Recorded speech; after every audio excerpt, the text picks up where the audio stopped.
May mga araw ba na pakiramdam mo ay nawawala na ang tiwala mo sa sarili? May pagkakataon bang gusto mong sumubok pero natatakot kang mabigo? May mga gabing hindi ka makatulog dahil hindi mo alam kung ano ang mangyayari bukas. Kung oo, ang mensaheng ito ay para sa iyo. Hindi mahalaga kung ikaw ay estudyante, naghahanap ng trabaho, magulang na nag-aalala sa pamilya, profesional na napapagod, negosyanteng nahaharap sa pagkalugi, o isang taong tahimik na lumalaban sa mga laban na walang ibang nakakakita.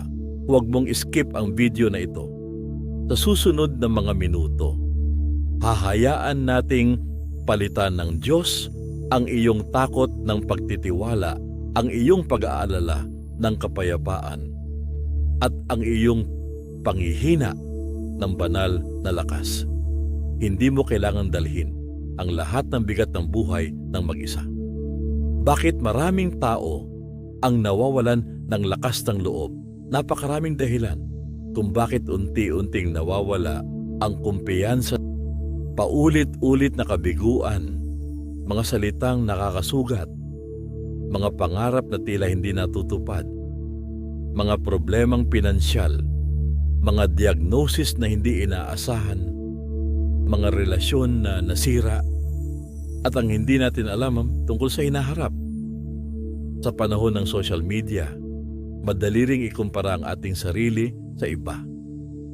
Habang nakikita natin ang tagumpay ng iba, minsan naisip nating tayo lamang ang nahuhuli. Unti-unti pumapasok ang pagdududa. Hindi ko yata kaya. Baka hindi ito para sa akin. Paano kung mabigo ulit ako? Ngunit hindi iyan ang tinig ng Diyos. Ayon sa ibang pandaigdigang pag-aaral, milyon-milyong tao ang nakararanas ng matinding pag-aalala, takot at kawalan ng kumpiyansa sa araw-araw. Marami ang nabubuhay sa pangamba tungkol sa kinabukasan. Marami ang nawawalan ng pag-asa dahil sa hindi nila kontrolado. Ngunit hindi ibig sabihin na kailangan mo ring manatili sa ganung kalagayan. Bilang anak ng Diyos, may ibang paraan. May ibang pinagmumulan ng kumpiyansa. Hindi ito nakasalalay sa iyong kakayahan. Hindi ito nakasalalay sa iyong bank account. Hindi ito nakasalalay sa opinyon ng tao. Ito ay nakasalalay sa Diyos na hindi kailanman nagbabago. Ang tunay na lakas ng loob ay hindi nagmumula sa sarili. Ito ay nagmumula sa pagtitiwala sa Diyos. Kapag isinuko natin ang ating buhay sa Panginoon, hindi nawawala ang mga pagsubok. Ngunit nagbabago ang ating puso, nagbabago ang ating pananaw, nagbabago ang ating lakas, nagbabago ang ating pagtugon. Dahil alam nating hindi tayo nag-iisa. At ngayon, hayaan mong ipahinga natin ang ating puso sa presensya ng Diyos. Huminga ka ng malalim, dahan-dahan kang lumanghap ng hangin, at dahan-dahang ilabas ang hininga. Muli, huminga ng malalim, huminga ng dahan-dahan, at dahan-dahan namang i-exhale ang hangin. Damhin mo ang bawat paghinga. Isa itong kakayanan na biyaya ng Panginoon. Magpasalamat sa Panginoon sa biyayang ito.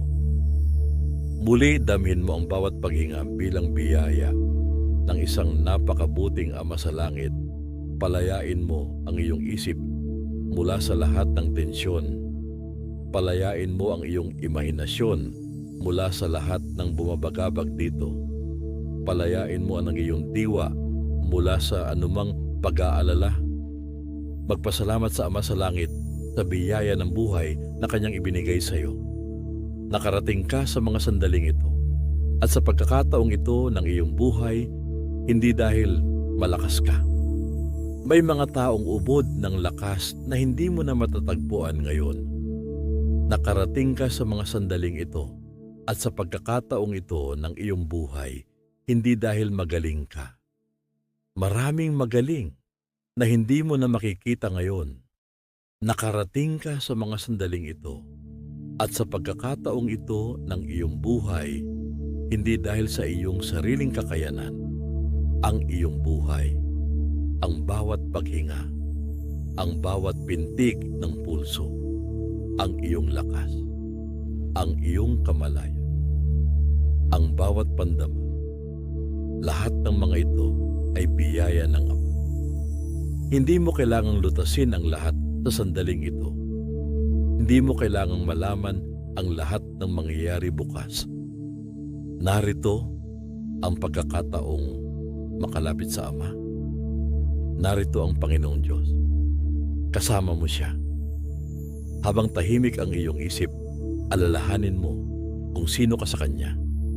Hindi ka nag-iisa. Hindi ka pinabayaan. Hindi ka aksidenteng narito. Ikaw ay anak ng Diyos. At dahil ikaw ay kabilang sa pamilya ng Ama sa langit, maaari kang lumapit sa Ama nang walang takot. Sinasabi ng Efeso 3:12. Dahil sa ating pakikipag-isa kay Kristo at sa pamamagitan ng ating pananalig sa Kanya, makakalapit tayo sa Diyos ng may pagtitiwala at panatag ang loob. Hindi ka lumalapit sa Diyos bilang isang dayuhan. Lumalapit ka bilang anak. At bilang anak, hindi ka tinatanggihan. Bilang anak, kinagigiliwan ka. Hindi mo kailangang magmakaawa. Tinatawag kang lumapit ng may pagtitiwala. Marahil pakiramdam mo ay mahina ka ngayon, ngunit pakinggan mo ang sinabi ng Panginoon sa 2 Korinto 12. Siyam, ang kagandahang loob ko ay sapat na para sa iyo sapagkat lubusang nahahayag ang aking kapangyarihan kapag ikaw ay mahina. Hindi hadlang ang iyong kahinaan. Ito ang lugar kung saan kumikilos ang kapangyarihan ng Diyos. Kapag pakiramdam mong wala ka ng lakas, saka siya lalong kumikilos. Kapag pakiramdam mong hindi mo na kaya, sa Kanya ipapakita ang kaya niya. At dahil narito ang Diyos Ama, hindi ka kailangang mamuhay sa takot.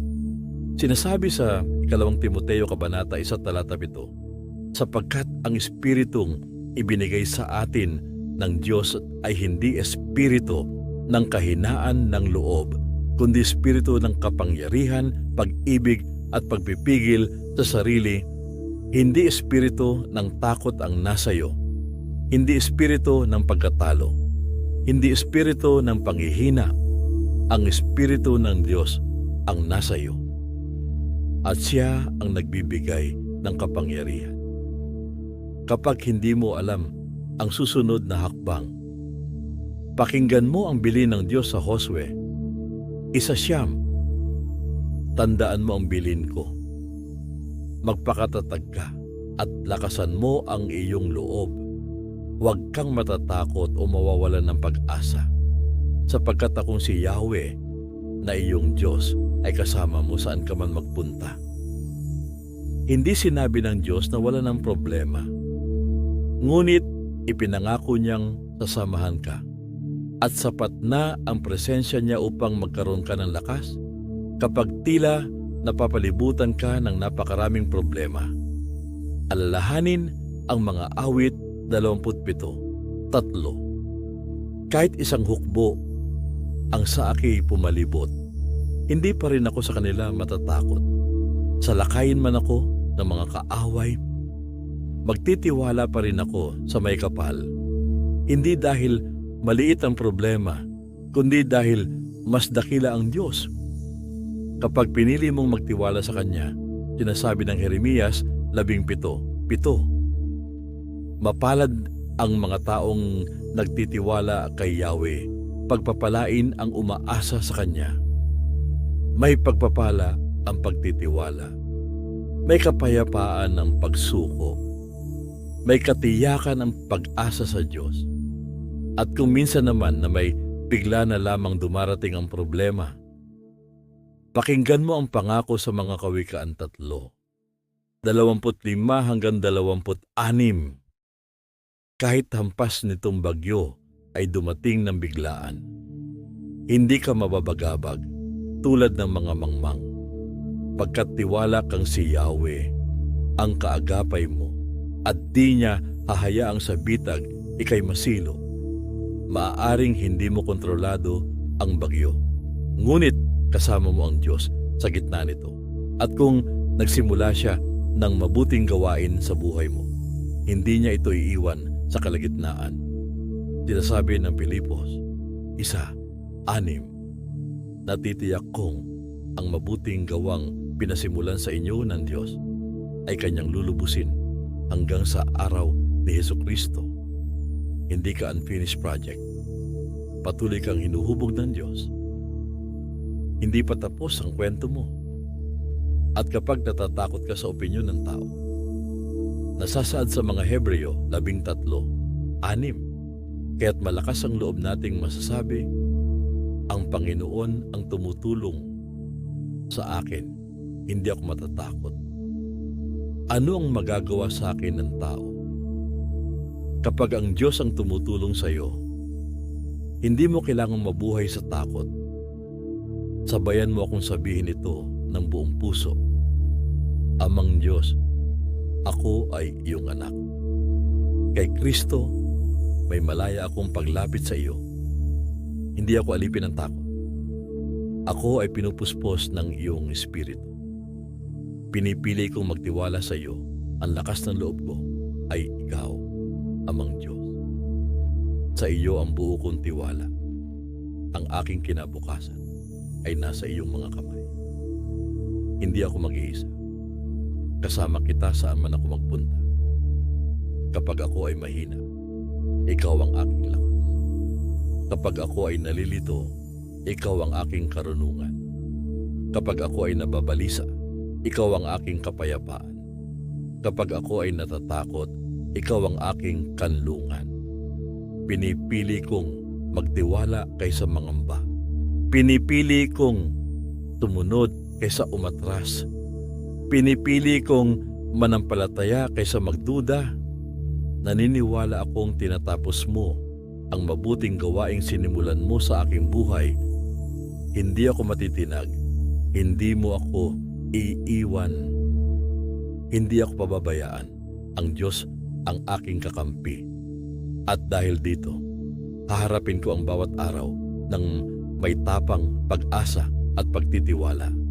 Ama naming nasa langit, maraming salamat dahil kilala mo ang taong nananalangin kasama ngayon. Alam mo ang bawat bagay na kanyang kinatatakutan. Alam mo ang bawat tanong na wala pang kasagutan. Alam mo ang bawat laban na tahimik niyang dinadala. Ngayon, hinihiling ko na punuin mo siya ng iyong banal na pagtitiwala. Palitan mo ang kanyang pag-aalala ng iyong kapayapaan. Palitan mo ang kanyang pangamba ng iyong katapangan. Palitan mo ang kanyang pagdududa ng matatag na pananampalataya. Puspusin mo siya ng lakas ng loob na sa iyo lamang nagmumula. Tulungan mo siyang makita na hindi siya nag-iisa. Nakakampi niya ang langit na ikaw ang kanyang ama, na ikaw ang kanyang tagapagligtas, na ikaw ang kanyang pastol, at ikaw ang kanyang kanlungan. Ano man ang kanyang kinakaharap na ngayon, sa pamilya, trabaho, pag-aaral, kalusugan, pananalapi, relasyon, o kinabukasan, iparanas mo ang iyong presensya. Bigyan mo siya ng lakas upang magpatuloy. Bigyan mo siya ng kapayapaang higit sa anumang pangunawa. Bigyan mo siya ng pagtitiwalang hindi nakabatay sa nakikita kundi sa iyong katapatan. Maraming salamat dahil hindi mo siya pababayaan. Sa pangalan ni Jesus. Amen. Kung ang pagninilay na ito ay naging pagpapala sa iyo, isulat mo sa comments. Panginoon, nagtitiwala ako sa iyo. I-like mo ang video upang mas marami pang taong nangangailangan ng pag-asa ang maabot nito.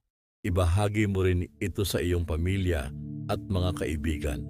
At kung nais mong makatanggap ng mas marami pang mga panalangin, pagninilay at salita ng Diyos na magpapalakas ng iyong pananampalataya araw-araw, huwag kalimutang mag-subscribe sa panalangin bago matulog at i-click ang notification bell. Naway samahan ka ng kapayapaan at lakas ng loob mula sa Diyos sa bawat hakbang ng iyong buhay.